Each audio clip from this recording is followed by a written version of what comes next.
नमस्कार। कभी सोचा है कि हवा जैसी एक मामूली सी चीज हमारे घरों तक बिजली कैसे पहुंचा सकती है? आज हम पवन ऊर्जा के पीछे की कमाल की इंजीनियरिंग को समझने वाले हैं। तो आज का हमारा सफर कैसा रहेगा? सबसे पहले हम हवा से बिजली का एक छोटा सा परिचय लेंगे। फिर इसके पीछे के विज्ञान को समझेंगे।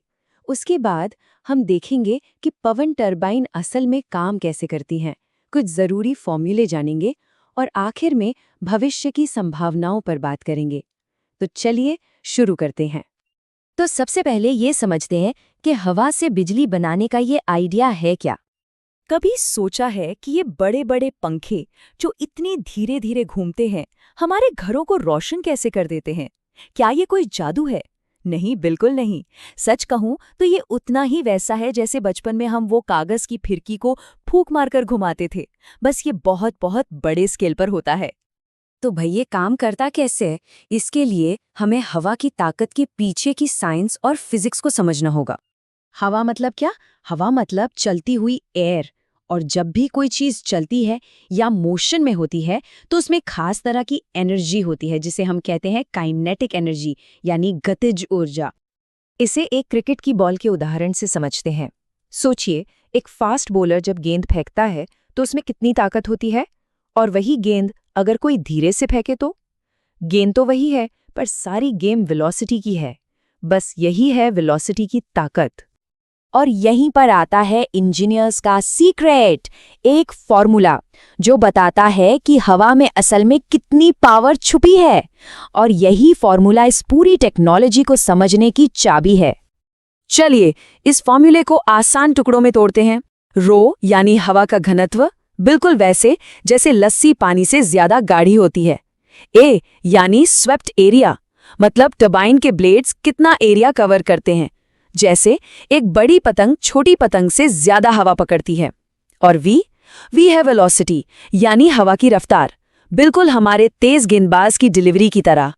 लेकिन इस फॉर्मूले का असली हीरो, असली गेम चेंजर है वी क्यूब्ड, मतलब वेलोसिटी की पावर 3। ये बिल्कुल वैसा है जैसे धोनी का वो आखिरी बॉल पर छक्का लगाकर मैच जिताना। हवा की स्पीड में जरा सा भी इजाफा होता है ना, तो पावर में जबरदस्त उछाल आता है। अब ये कितना बड़ा असर है जरा देखिए। अगर हवा की रफ्तार 2 गुनी हो गई तो पावर 2 गुनी नहीं बल्कि पूरी 8 गुना बढ़ जाती है, 8 टाइम्स। तो हवा की रफ्तार और उससे मिलने वाली पावर के बीच ये खास रिश्ता क्या है, ये याद रहेगा ना? चलो अब साइंस तो समझ लिया, अब उस मशीन को देखते हैं जो इस साइंस को हकीकत बनाती है, यानी कि विंड टरबाइन। इसे समझने का सबसे आसान तरीका पता है क्या है? एक विंड टरबाइन बिल्कुल एक पंखे की तरह है, बस उल्टा काम करता है। जैसे पंखा बिजली लेकर हवा देता है, टरबाइन हवा लेकर बिजली बनाती है। सिंपल। अब ये टरबाइन भी मोटे तौर पर 2 तरह की होती हैं। पहली हॉरिजॉन्टल एक्सिस, जो आपको सबसे ज्यादा दिखेंगे, बिल्कुल हवाई जहाज के प्रोपेलर जैसी। और दूसरी होती है वर्टिकल एक्सिस। इनका फायदा ये है कि किसी भी दिशा से आती हवा पर काम कर सकती हैं।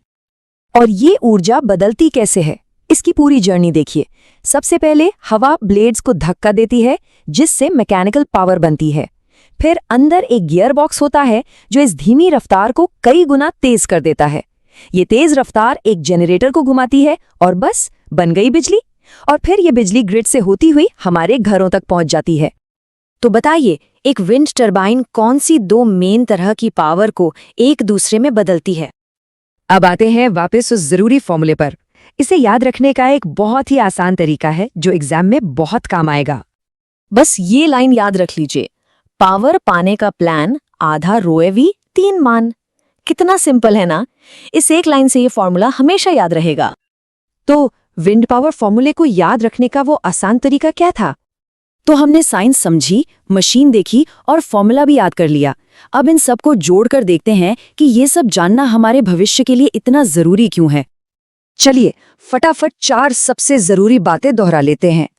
पहली, पवन ऊर्जा चलती हवा की काइनेटिक एनर्जी से बनती है। दूसरी और सबसे जरूरी बात, पावर हवा की स्पीड के क्यूब के हिसाब से बढ़ती है।